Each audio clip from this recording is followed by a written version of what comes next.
A Short Stay in Hell is a 2009 fantasy thriller novella by Stephen L. Peck, a biology professor at Brigham Young University whose literary works have earned significant acclaim within Mormon literary circles.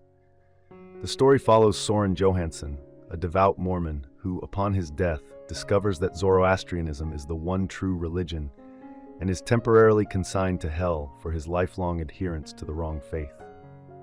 His hell manifests as an immense library containing every book that could ever exist, inspired by Jorge Luis Borges' short story, The Library of Babel. Soren can only escape once he locates the book recounting the story of his own life.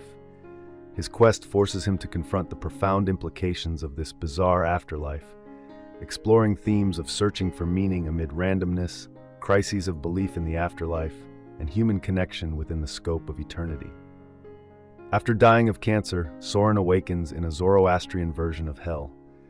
As a lifelong Mormon, he struggles to comprehend the revelation that his earthly faith was misguided. Alongside other recently deceased individuals, all shocked to find their religious convictions insufficient for entry to heaven, Soren appears before Xandern, a minor Zoroastrian divinity. Xandern chastises them for their arrogance but assures them that their time in hell is temporary, then assigns each person a hell uniquely tailored to their personality. Discovering Soren's lifelong love of reading, Xandern sends him to a library-style hell. Within the library, Soren confronts an endless collection of possible books and learns that freedom comes only from finding the one that tells his life story. Other library denizens, all American and white, gradually form connections with him.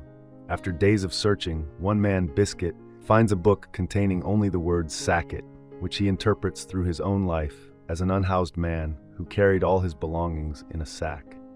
While others dismiss his interpretation as irrational, Biscuit is convinced of a deeper meaning. Soren grows weary of the group, particularly when they use the library's food kiosks to obtain alcohol. He departs to explore the library alone, eventually returning to share his discoveries and beginning a romantic relationship with a woman named Betty.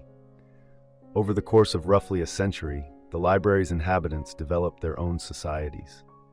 Soren joins the university, an organization dedicated to studying newly discovered texts, which are never more than a sentence long.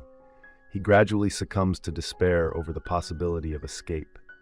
Confiding in Rachel, a fellow member, he discovers she shares his frustration. Their relationship evolves into a romantic partnership that endures a millennium, with Soren considering Rachel the greatest love of his existence. 1,000 years into his tenure, Soren and Rachel's life is disrupted by Dire Dan, an extremist cult leader spreading violence throughout their library region.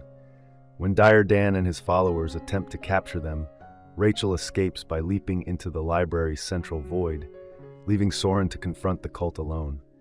Captured and tortured for over a month, Soren ultimately escapes by dragging Dire Dan into the void. He falls for days, eventually managing to land on a floor, hoping to reunite with Rachel but encountering only strangers. One, Master Took, calculates the library contains 959,312,000 books, more than electrons in the universe, leaving Soren despondent. He hurls himself back into the void, repeatedly killing himself upon awakening, spending eons falling. The appearance of Wand, another falling woman, briefly interrupts his monotony, and they share a short romantic connection before becoming separated.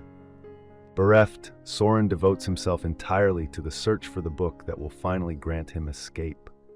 Thank you for watching. If you enjoy this video, leave a like and subscribe.